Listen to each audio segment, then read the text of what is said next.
What's up, kittens? Welcome back to another Operation Unbothered. Thank you for always choosing to spend your time here with me, exploring this multidimensional experience. It's a journey, it's illuminating, it's a process of recognizing oneself and nourishing the soul while on the journey of awakening from one's spiritual amnesia. To begin, Miracle Principle 36. Miracles are examples of right thinking. Consider this. You are driving around a crowded parking lot, praying, wishing, hoping, and having your whole bodysuit crossed, doing the best to manifest just one parking spot with your name on it. You're rationalizing with source, which in this case would be any parking spot due to the limited availability. Suddenly, as you're maneuvering around the parking lot, you see a car beginning to back up. Your excitement and enthusiasm levels begin to increase. You notice there is no one else around. This is your spot. You start shaking your shoulders in joy. At last, you are living in the manifestation of finding a parking spot. You enthusiastically put your blinker on and wait, grinning in gratitude for this miracle. Now, consider this. You just finished a delightful meal with your dear friend and spent a couple of hours catching up and sharing the glows and grows of your universe. You notice as you're walking back to your car that it is very crowded, and also it is very peaceful without many cars driving around. You smile in gratitude, enjoying this moment in time. You get into your car, set your music, begin preparing to back up, looking over your shoulder to make sure it's okay to proceed, and notice that one car is patiently waiting. The person is smiling and emanating gratitude. Suddenly, now you're feeling extra joyful knowing that even though the parking lot is busy, this person and you are having a meeting of divine timing, a miracle. Right thinking. This was a reciprocal energy exchange, one of joy and gratitude. Miscreation thinking. The person waiting for the parking spot, perceiving their journey to finding a parking spot as intolerable, an inconvenience, or even becoming disgruntled and experiencing a state of lack in gratitude. Another example of miscreation thinking. The person backing up becomes anxious, perceiving that they need to hurry up because someone is now waiting for them. Embrace the ability to begin again, even if you resonated more with the miscreation thinking than the right thinking. Learning continues until the response is automatic. Then you are who you say you are, a dope, radiant being of light and miracle worker. On being a dope, radiant being of light. Study Notes ABA defines self-management as a process of behavior change in which an individual attempts to modify their own behavior. Arriving in this energetic capacity of knowing, not just affirming that I am a dope, radiant being of light, has been a learning process for me that has been self-managed and self-directed. I've shared this on another video and feel called to recap, as these are some of the committed action steps I have taken to raise my awareness and frequency to align with source and my highest self. The first one is a digital and visual gratitude list.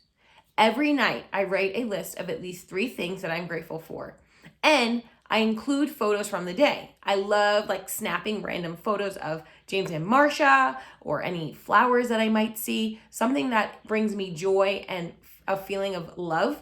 I take a picture of it. I prefer to use the Signal app because it is encrypted, and it's also, I do believe it's an open source app, and it's also a nonprofit. So always trying to align my technology use with the frequency that I also try to live my life in.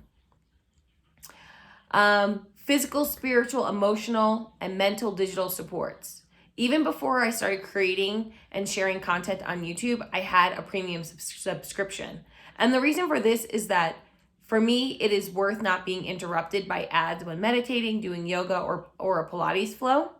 So I highly suggest, if it works in your budget, to consider a premium subscription. Also because this is not a paid ad, by the way. This is just straight up me being like, I have been I don't even know if that's a word, auditorily assaulted by an ad before when I was on a different YouTube, when I was using a different account, and I was shocked. I was like, if this would have come through when I was doing a meditation, I probably would have squealed because it was just so jarring to just be like yelled at. And the cool thing about the subscription is that not only is it commercial free, you can also use it on your lock screen, which I really appreciate that I can like navigate that effortlessly. High frequency music playlists. This has been a topic of debate with some of my friends, and I have decided to say, whatever music streaming platform that allows you to curate a playlist, go there. Whether it's Spotify, YouTube Music, what's the other one? Oh, Apple Music. I prefer Spotify to create my curated high-frequency musical playlist for specific manifestations and overall joyous disposition. My most favorite thing that I like to share with everybody is the library. The library is a source of free books and audiobooks. My library uses the Libby app, which, LOL, I recently realized that Libby is short for library, which I will say kind of tripped me up a little bit because my great-grandmother's name was Elizabeth and her nickname was Libby. And I was always like, oh, that's cool. Like, Gigi has an app named after her. No, it's Libby short for library. So that's just a little side note. Just to share a little bit about how much I love my Libby app, I'm going to give you some of the top books that I've read. Atomic Habits, well, actually listened to. Atomic Habits by James Clear. The Big Leap by Gay Hendricks. Mastery by Robert Greene. Becoming Supernatural by Joe Dispenza. Big Magic by Elizabeth Gilbert. Existential Kink by Caroline Elliott. Sis Don't Settle by Judge Faith Jenkins. Becoming Wild by Carl Safina. Breath by James Nestor. Just to list a few of my favorites and most impactful books. And in my universe, I believe that a library card, a Costco card, and a National Parks Pass are must-have. There's also a feature that I really enjoy about the Libby app that you can do a deep search, which allows you to search the whole app, which will include other libraries that may have purchased a book. And if you don't see the book that you want, the most amazing thing is you can just reach out to your library and make a request, and then they go through their whole process. And normally, so far, I've not had any of the books that I've requested, they've come through, and I don't know the exact time frame, just know that I've requested and then it's arrived. So I'm grateful for that. And then something for my morning routine and sometimes night routine is my iCalendar. As I like to say, if it's not on the calendar, it's not happening. So to reduce the effort and create a morning routine that is curated to me, what I have done is that I have created events that are listed in my calendar, and I have an iPhone, so I use the iCalendar. I'm able to actually, in the notes part of that activity or whatever I've listed, add a hyperlink. So I am going to create another video that just kind of talks a little bit more about how I organize my iCalendar. Just know that it is possible that you can set up an event, add a hyperlink, so that way in the morning, you don't even have to think about what are you doing. You're just opening the iCalendar, clicking on the link, and then the YouTube video or whatever link that you put in there that's going to support you with your morning routine, whether it's meditation, movement, breath work, journaling, whatever it may be, is right there.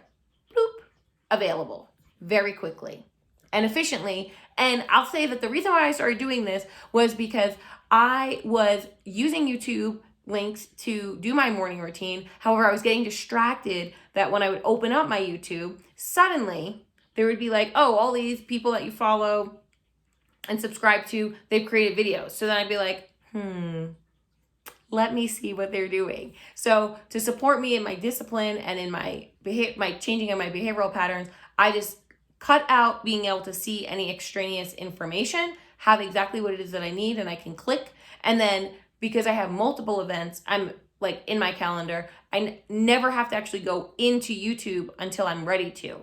I'm able to just like navigate through the iCalendar, click on the links, and it just repopulates it open. So in conclusion, in summary of that first bit is create systems within already created systems to help you become your most dopest, most radiant self. It requires planning up front because you get to decide who you want to be, how you want to act, and who is externally is reflecting back the parts of you that you want to magnify more. Okay, I'm being a miracle worker. This is new for me. I just got here consciously in this realm of miracle work maybe 3 months ago. Really committed to it. And that really is because of this book, A Course in Miracles, that I had already listened to A Course in Miracles Made Easy by Cohen several times since I was introduced to this book through Rebbecca Lynn Pope, actually, in one of her multiple videos. She references it sporadically throughout her content.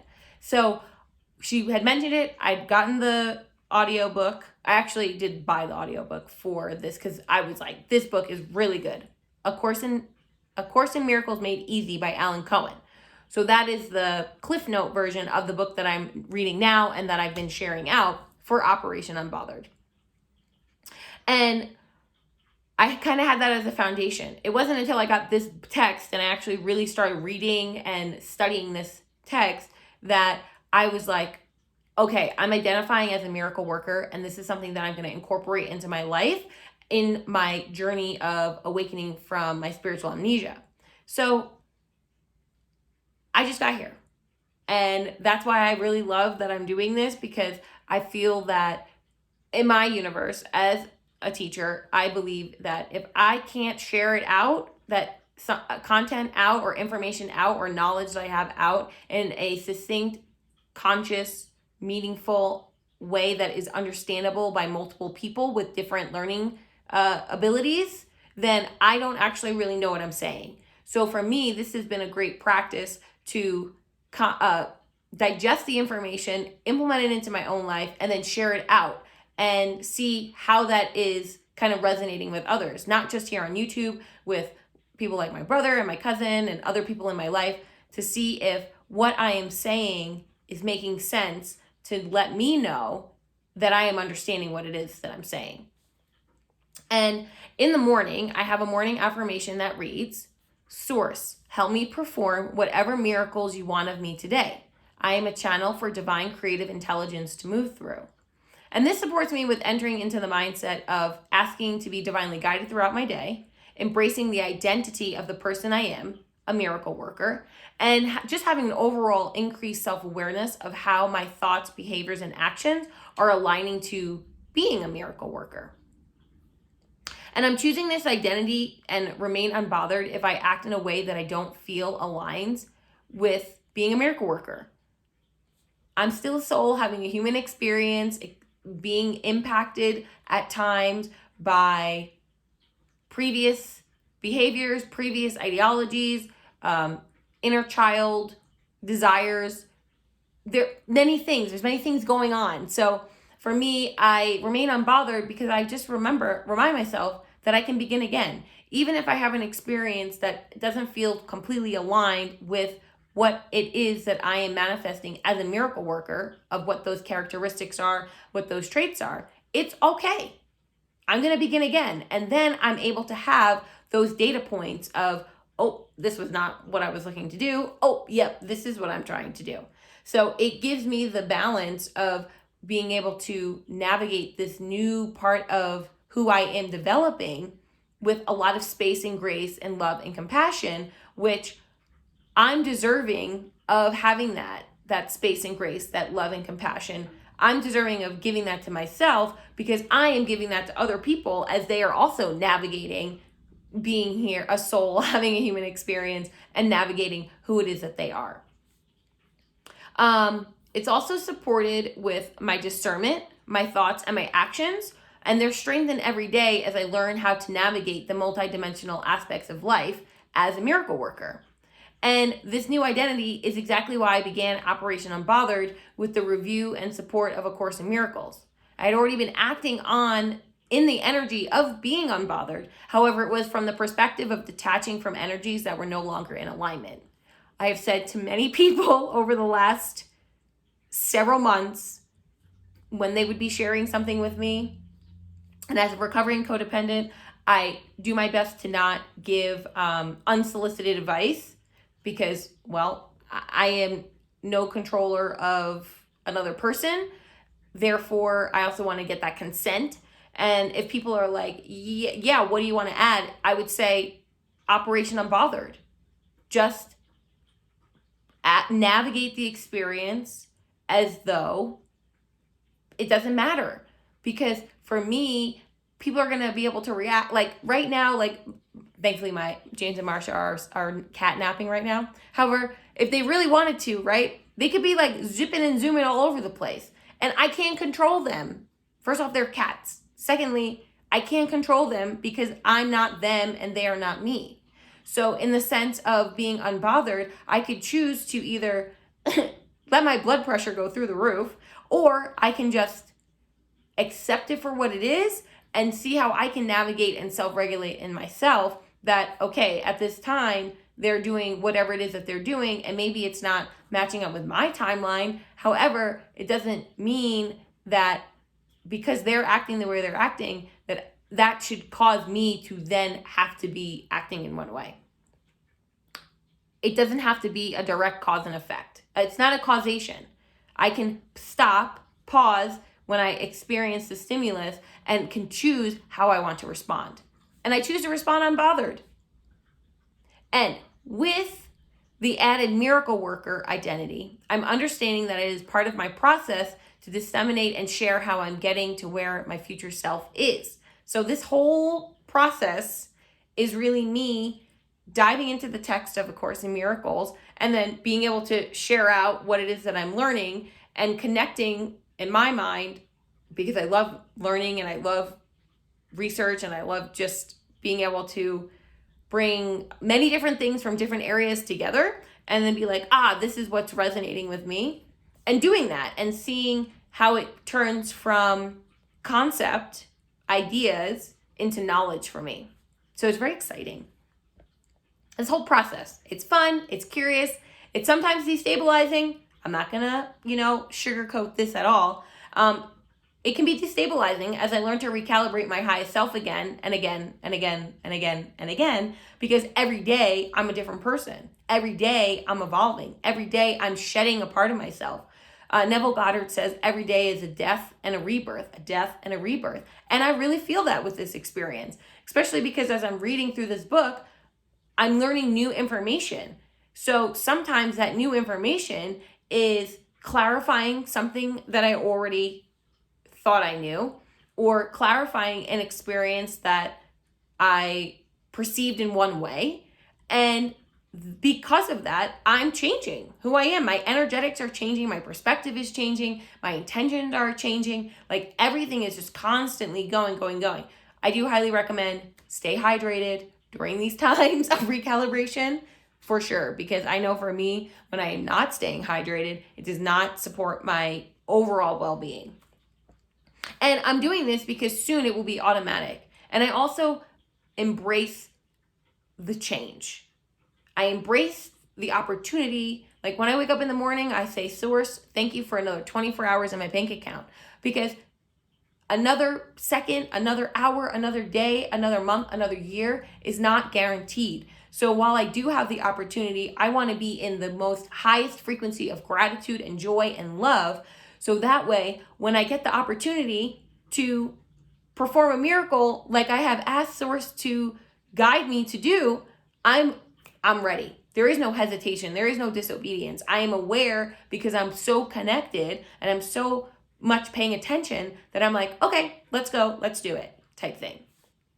So until then, I will continue to bless others on their journey and be a dope, radiant being of light, spreading joy and love everywhere I go. And this came to me while I was writing out my notes of perhaps this is my signature spiritual work.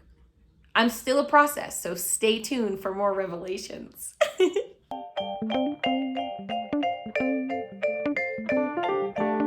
Okay, surrendering to the process of divine guidance.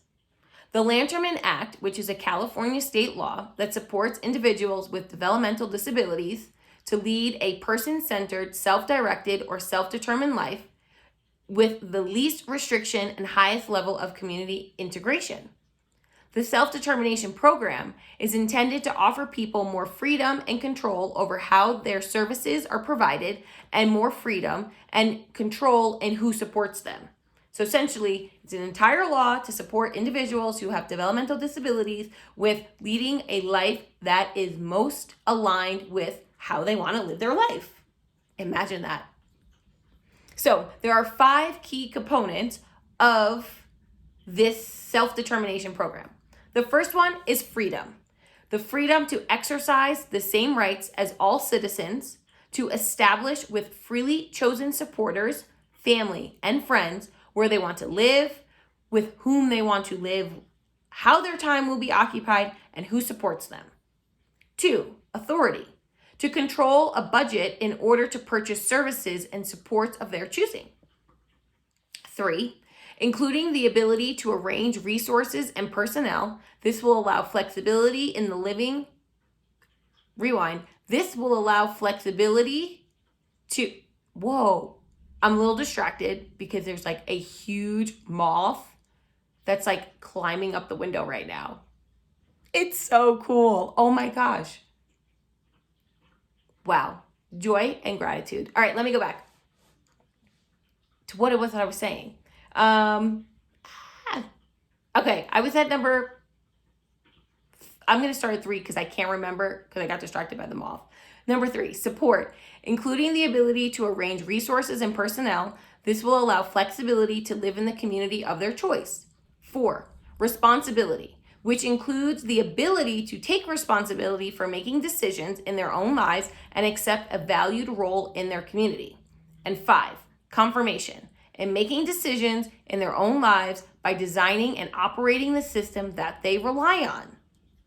Now, I brought this in as, I was gonna say like an artifact, like evidence, like I'm a judge, like I'm a lawyer. No, I wanted to talk about this because I felt like it so clearly represents these 5 pillars of what it means to create the life that somebody wants to have and to be their highest aligned self.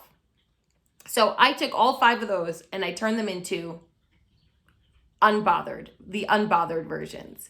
So the biggest thing I want to say is that for me, releasing my people-pleasing codependent behaviors has truly allowed me to embrace being unbothered, because I no longer am trying to perform for love. I'm no longer trying to perform for affirmation. I'm no longer trying to perform for external validation. As far as I'm concerned, it's like me and me trying to being in alignment to gain the internal validation through source. So surrendering and releasing that identity that I used to have of a people pleaser has been a game changer in my life, like absolute game changer. So, what is unbothered freedom? Exercising my choice to detach from the secular world's ideology, behaviors, and customary practices that oftentimes are in direct opposition to self-directed living, and instead promotes consumerism and capitalistic ideologies to cause further separation from my brothers and sisters. And that's you guys. Like, for me, I am you and you are me. We are brothers and we are sisters. We are one. And it is together we are gaining the momentum. We're gaining the swarm to continue to support being the brightest, most joyous, dope radiant beings of lights and miracle workers in this dimension, to continue to spark and ignite inside all of those that we are assigned to, the souls we are assigned to remind them that they too are dope radiant beings of light. I think it's so cool. I mean, I'm just like totally like down with all of this energy work, down with this mindset shift, down with the collective healing. It just feels so yummy to me. And I'm so grateful to be able to positively contribute to this experience in my own world, in my own universe, with the people who are like in my family, as well as with whoever comes across any of my content. Because for me, I just feel so empowered by being unbothered by being in alignment with my purpose, with source, with just, it just feels like a giant sigh of yumminess. Okay, a little bit of a tangent there. Unbothered authority. This is also a new one for me. Resisting the programming of more, faster and faster. Having the discipline to vote with my money and choose items that align with my values, such as shopping local, shopping at the farmer's market, reselling and purchasing used items like clothes and technology, buying bulk and sharing with friends, and bringing my emotional support canteen everywhere I go, staying hydrated, and being environmentally friendly. Always. Unbothered support. Choosing the content I watch, listening to, purchase, and engage with, rather than being secularly brainwashed by mainstream media and big pharma and the government. I get to choose because I have my best interest in the forefront of my mind, rather than going with the flow because everyone else is doing it. I want facts, I need facts, and I'm going to need instructions from source to proceed forward. In my universe, the devil is the author of confusion, and I am always on the lookout for experiences, people, and places that lack transparency. Unbothered responsibility.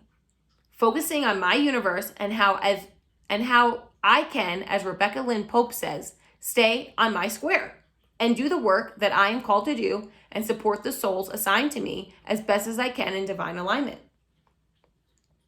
Unbothered confirmation. I am a morning person. Are you a morning person? Perhaps you do better at 8 a.m. as I'm more of a 5 to 5:30 a.m. riser. Granted, James and Marsha are up at 5:30 to be fed, and it has provided me with much discipline to get up and get out of bed. Even with my cats, Source knew what was up to get me up too. In summary, I am living a life in obedience to Source and my divine purpose. It supports me with reducing choice fatigue because the parameters are clear and succinct. Does this person, does this place, does this thing, does this idea, opportunity, song, book, food, substance keep me on my path of my higher self? Or am I sacrificing myself for immediate gratification or miscreation that will require a cleanup crew of the spiritual kind to course correct? In conclusion, one of my favorite mantras I have been resonating with most is, with great power comes great responsibility, and with great responsibility comes great power. Now that I know who I am and what my purpose is, I have the choice to begin again every day, to have the choice to answer the call of being a miracle worker and having the choice to act from love and not fear. Living as a dope, radiant being of light and miracle worker requires planning for spiritual support, exercising the full sentence of no to things that are not aligned, being open to the flow of information to create an aligned life, and a willingness to be led and guided even when everyone else is going the secular way. For me, determining a balance of secular and multidimensional interactions with a plan of actions, especially in the beginning. It can be the situation of extreme swearing off of the secular world, which to me is considered an overcorrection and can be even more destabilizing. And remember, you can always pause, inhale, and exhale, and begin again. And with that, everybody, I wish you a grand rising, a grand afternoon, a grand evening, wherever you are in the world. Blessings and abundance, love and light to you all, and I look forward to seeing you tomorrow. See you soon.